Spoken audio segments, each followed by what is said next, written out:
Welcome back. Today, we are diving deep into the world of digital broadcast antenna systems. And look, if you've ever been watching a perfectly clear TV show and then poof, it just disappears, then you already know the kind of frustration we're talking about. So let's get into why that happens.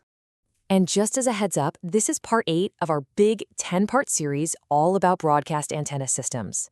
Today, we're zeroing in on the really unique challenges that come with digital systems. I want you to think back for a second. Back to the days of old-school analog TV. Remember when a signal got weak? What happened? Yeah, you'd get that gentle hiss, the screen would get a little snowy, maybe the image would ghost a bit. But you could still kind of see what was going on, right? The signal was fighting for its life, but it was a slow, gradual fade. Well, that gentle slope, it's gone. In our digital world, it's been replaced by a sheer, totally unforgiving cliff. You have a perfect, crystal clear signal right up to the very second you have absolutely nothing. This is the heart of the problem we're going to unpack today. This crazy phenomenon actually has a name. It's called the digital cliff effect. And it really represents a whole new type of signal failure, something completely different from anything we ever had to deal with in the analog days. And the contrast really is everything here. With analog, failure was a process. You'd get more static, more snow, but the picture would hang on. Digital, it's all or nothing. It's either absolutely perfect or it's a total catastrophic failure. There is just no middle ground. So how can you tell if your system is just teetering right on the edge of that digital cliff? Well, the symptoms are super specific and honestly, they're incredibly jarring for anyone watching. Let's break down what you'll actually see and hear. First up, the big one, pixelation. You know what I'm talking about. The image just shatters into those ugly, blocky squares and everything just freezes. What's happening there is that the receiver's error correction is just completely overwhelmed. It's getting so much garbage data that it literally can't piece the picture back together anymore. And hey, it's not just the video that suffers. Your audio takes a huge hit too. But instead of that old analog hiss, you get these harsh, nasty clicks and pops, or the sound just vanishes completely.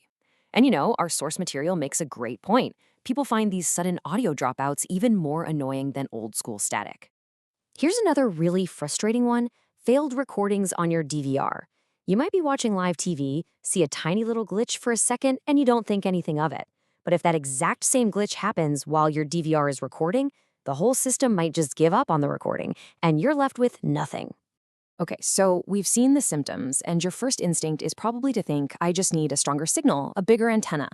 But in the digital world, that's almost always the wrong way to look at it.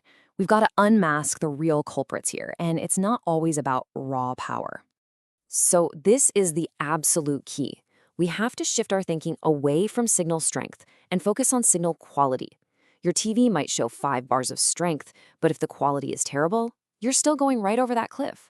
Quality is all about the bit error rate. Basically, how clean is the signal? A strong signal that's full of noise is completely useless to a digital tuner. So, what's killing our signal quality? Well, the bad guys are often hiding in plain sight. A lot of our modern electronics are to blame. Things like cheap LED lights, the switching power supplies that are in literally everything, your TV, your computer, you name it, even things like solar panel inverters. They can all pump out a ton of radio frequency noise. Sometimes it's not even an external thing. It can just be a bug in your receiver's own software. So, how in the world do we fix this? Let's walk through a troubleshooting guide for the modern era. Because the problems are new, our approach has to be new too. It's about being smart and systematic, not just throwing a bigger antenna at the wall and hoping for the best. This 5-step process is your new playbook. Seriously, before you spend a single penny, start here. First, rescan your channels. Then, do a full reboot. And I mean unplug it from the wall, wait a minute, and plug it back in. Clear that memory. Third, check for a firmware update online. It's shocking how many problems are just software bugs. Then, if you have to move your antenna, pay attention to the quality meter, not the strength meter. And finally, the big one, become a detective. Start unplugging other devices one by one to hunt down that source of noise. This quote, it's from a case study in our source document. And it just says it all. There was a user dealing with awful pixelation. They'd already spent a ton of money replacing the antenna, the cable, everything. You know what the actual problem was? A cheap LED light strip they'd stuck behind the TV was just screaming interference. The fix was a new quality $35 light, not the thousands they'd already wasted.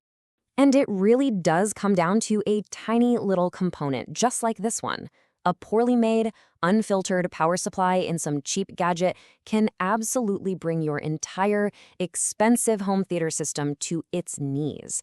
It's the perfect example of a tiny hidden problem causing a huge, obvious headache. So look, if you only remember one thing from all of this, please make it this. For digital TV, success isn't just about grabbing the strongest signal you can find. It's about making sure that signal gets to your receiver as cleanly as possible, with as little interference as possible. A clean signal path beats raw power every single time. And all of this leaves us with a pretty fascinating thought to chew on. As our world gets more and more crowded with electronic devices, all of them shouting and making noise in the radio spectrum, maybe the next great challenge for engineers isn't about building bigger, better antennas, but about figuring out how to find a little bit of silence in all that noise. What do you think?